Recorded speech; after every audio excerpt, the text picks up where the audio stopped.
Hey everyone! So if you are new here, my name is Amelia and I make videos on mental health, and I made a video 2 years ago about my diagnosis, schizoaffective, and I kind of went over like what schizoaffective is, as well as like my diagnosis. So I don't even remember what all I said in that video, but I do know that I had a very flat affect in my older videos, and luckily that has kind of diminished over time. So I just wanted to kind of do an updated video about my story as like being diagnosed schizoaffective. So I haven't like planned this out or even thought about it at all, really. So I'm not going off a script here, and I didn't like jot down like important things to mention or whatever. Just whatever comes to mind is what I will be speaking about. So, yeah, schizoaffective disorder, my diagnosis. So, I got diagnosed in 2015. Is that right? Yeah, 2015. March. No, was it April? It was either March or April of 2015. I was in my office at work. I was on the 10th floor, and I was hearing voices telling me that I needed to jump out of the building. I mean, of course, like a 10-story office building, there's like no way to open the windows, thank God, so I didn't jump. But I was having command hallucinations telling me to do so. It was really hard for me to stay focused on my work, and just I couldn't get anything done. I had been seeing a psychiatrist who diagnosed me with bipolar disorder, and I called her, and she was like, I was telling her what was going on and how I was hearing the voices, and she was just like, you need to go to the hospital. And I was like, no, I don't want to go to the hospital. I'm fine. I'm like, I don't know. I can't even remember like why I called her. I called her because I was freaking out. Like, that's why I called her, but I can't remember how did I even get her direct like line, her direct phone number, because usually it's really hard to talk to a doctor personally. But anyways, I was talking to her nonetheless, and she told me to go to the hospital. Well, I didn't listen to her. I can't remember if this was that night or if it was a few days later, but I was in my room, and I was freaking out. So I needed to like overdose on something. I needed like everything to just go away. So I found some Advil, because that's all I could find. Literally all I could find was Advil. Because yeah, all I could find was Advil. Sorry. I'm like trying to think in my head like chronological order of events, but I don't know why I wouldn't have had like access to like the current meds that I was on at that time. Why was it just Advil? My medication was locked up, and my boyfriend at the time was like administering it to me because I had a problem with like overdosing and just like abusing medication. But I don't think it was locked up at that time. I thought that happened like after my hospitalization, but I'm not sure. But anyway, for whatever reason, I decided that I would overdose on Advil. Like, nothing fancy there. So I get the bottle of Advil. I am pouring out I'm like taking like handfuls of it, and I'm like pouring out another handful, and my boyfriend at the time walks in on me. I don't know how he walked in on me. I don't know what made him like walk in on me, but he did, and he was like, "All right, that's it. Get in the car. We're going to the hospital." So I went to the ER. I was in a bed. They were like giving me fluids and stuff. Didn't have to get my stomach pumped.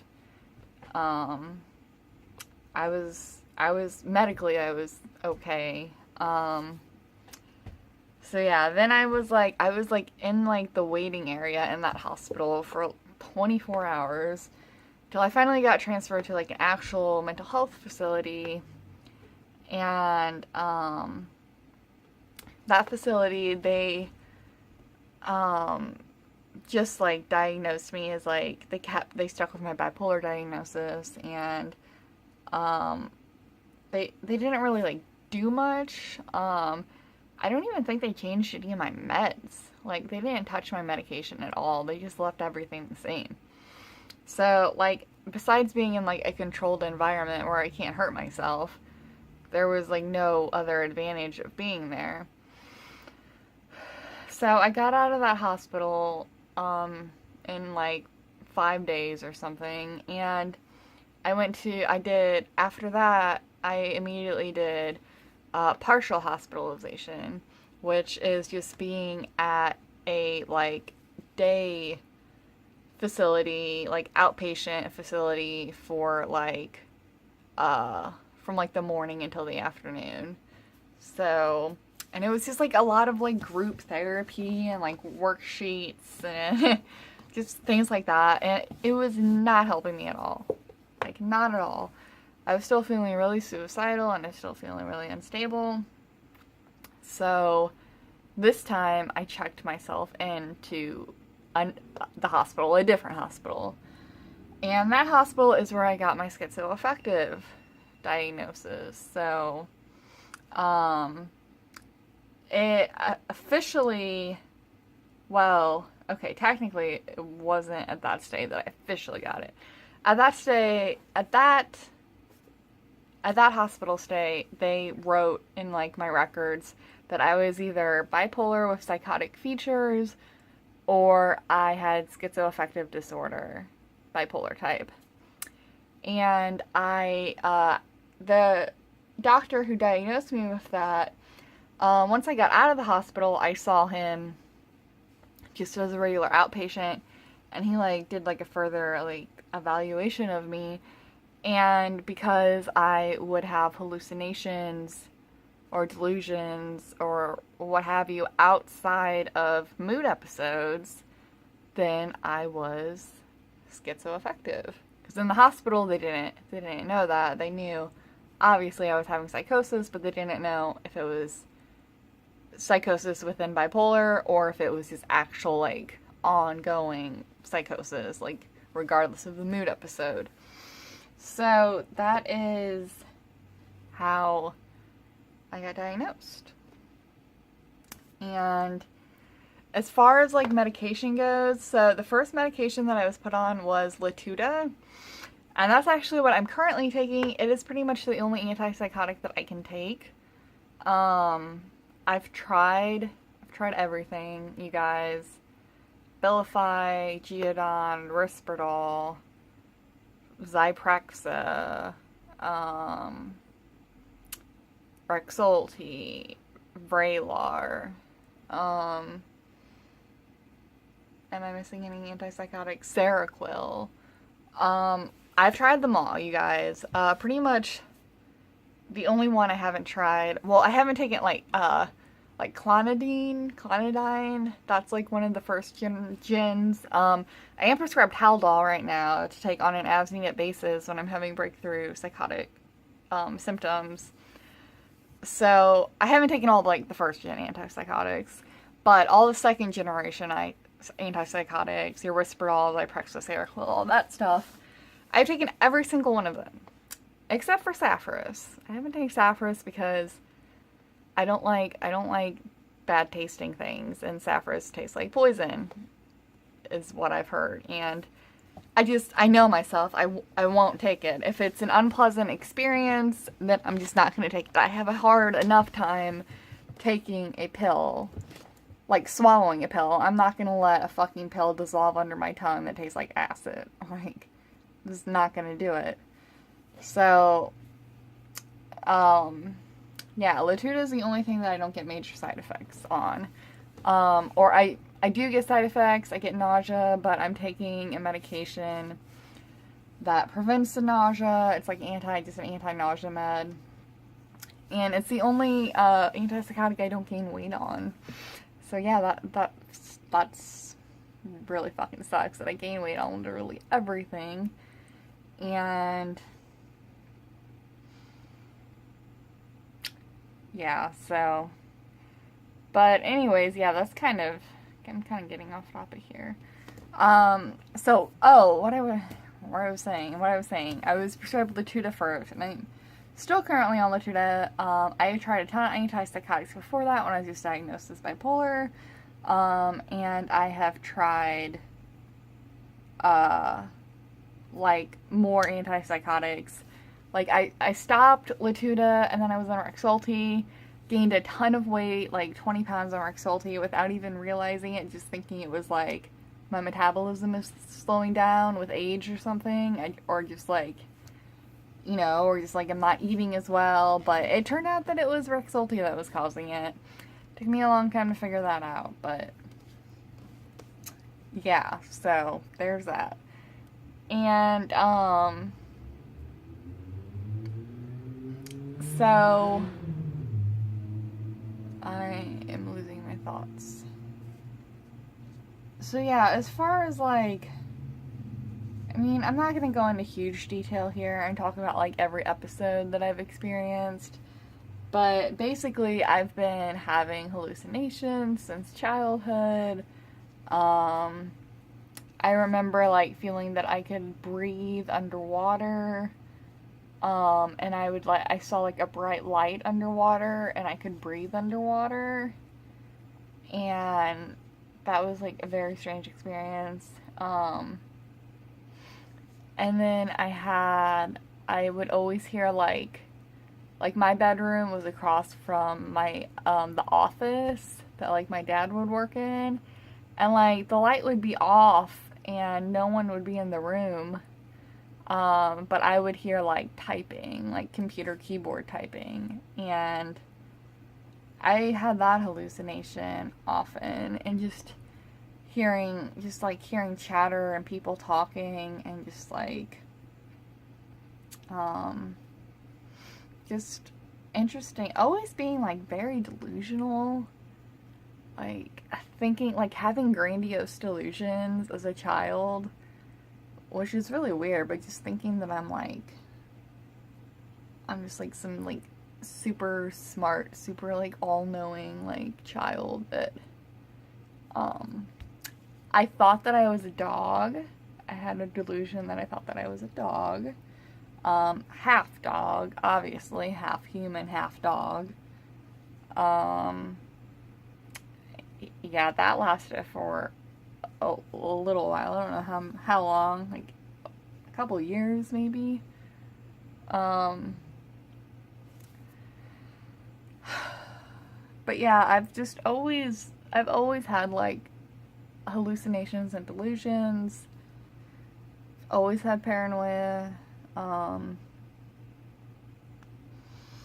Yeah, as far as like more recent like hallucinations, or like around the time that I was that I had gotten diagnosed, I was having a lot of hallucinations that had to do with like demons, and like just like religious like hallucinations. It was always like demons from hell and stuff like that. Yeah, or just just always thinking people are watching me, or thinking that people... Eva! Hello, Eva! Are you saying hello?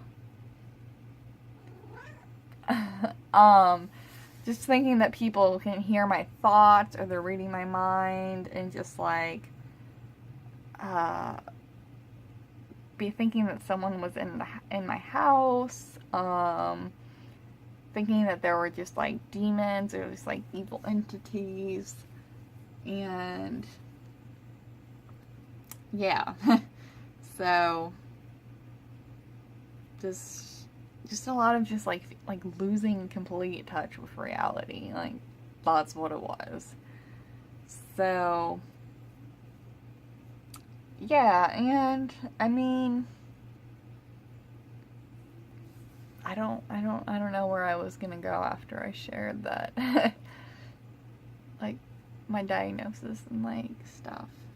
So I guess I just kind of wanted to like make this updated video, because one, I was like basically catatonic when I made my first one, so I wanted to make an updated one. Oh my god. Oh, I'm sorry, I feel like really sick suddenly. But yeah, so just know that you're not alone, that there's always help. Try not to get to the point where you need to be hospitalized. Eva. Try not to let it get to the point where you need to be hospitalized, because it's not fun. You know, like, it can be beneficial, but it's not fun. Nobody wants to be in the hospital. So yeah, that's just kind of my brief story. A 17-minute video. It's not super brief, but yeah, so just know that you're not alone, and I have no idea. I did not think about how I would end this, so I'm just gonna end it here. So thank you guys for watching, and if you have not subscribed to me, please subscribe, because you will see awesome cats in the background of my videos. And yeah, hit that bell icon so you can be notified whenever I make a new video. And yeah, I will see you all later. Bye.